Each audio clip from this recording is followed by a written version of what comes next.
Radio Rahim here with the man who needs no introduction. If you're watching this stream, you absolutely know that I'm talking to Bob Arum, the chairman of Top Rank.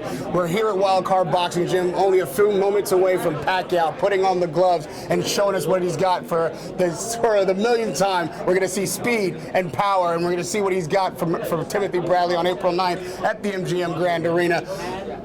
And on a day like this, when you know that it's possible that this may be the last time we engage in this kind of event, Manny Pacquiao in front of the press, in front of the fans, and now streaming live globally in the Philippines and on YouTube all over the world, what kind of emotions does that stir inside Bob Arum, who's been with him for this entire journey? Well, you know, if one studies the Bible and biblical verses, you know that in all things there's a beginning and there's an end.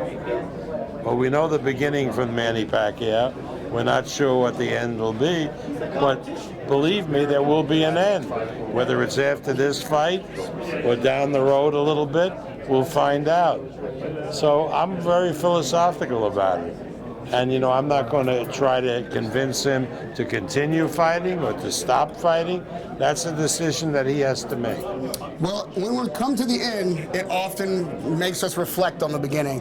And Manny Pacquiao was a very small fighter from the Philippines, dirt poor, came to America, chasing a dream. You being who you are and have been in the boxing world with an eye for talent and potential.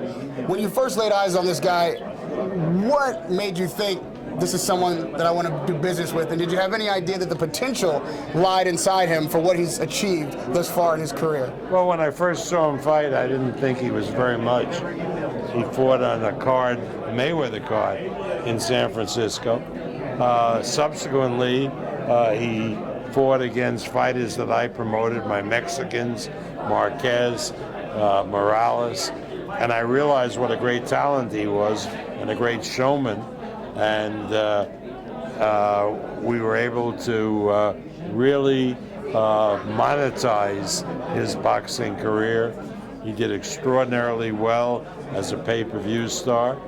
It's been a delight for me, particularly, you know, at this stage in my career, to have had the opportunity to promote Manny Pacquiao. And so if this is the end, I'll always be grateful for the time we had together. This is Radio Rahim with Bob Arum on Manny Pacquiao's live stream on YouTube. Right back to the Philippines. They're watching this all over the globe on YouTube. They're watching this live stream. Bob, you know, when you have a fighter with this kind of talent and this kind of money-earning potential, as you mentioned, they're not always the most generous or gracious people.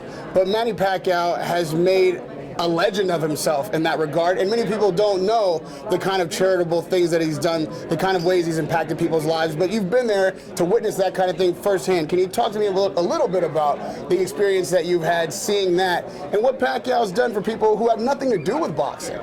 Well, you know, Manny Pacquiao is the most generous of people. I never encountered anybody with the generosity that he has, whether they're boxers or not boxers.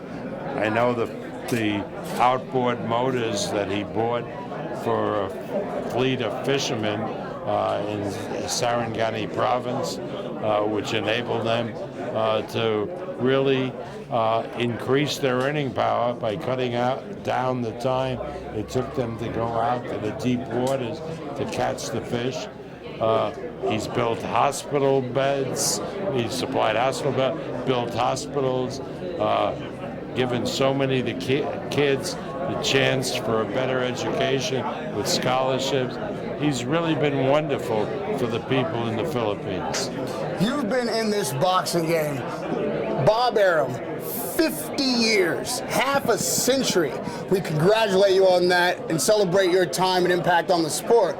When you have a fighter like this, and you've had champions many times over before, but it feels like, it looks like you have a special relationship with Manny Pacquiao. He's even said, when asked what he's going to miss most about the sport, he said you, his promoter. I don't think I've ever heard a boxer say he's going to miss his promoter the most.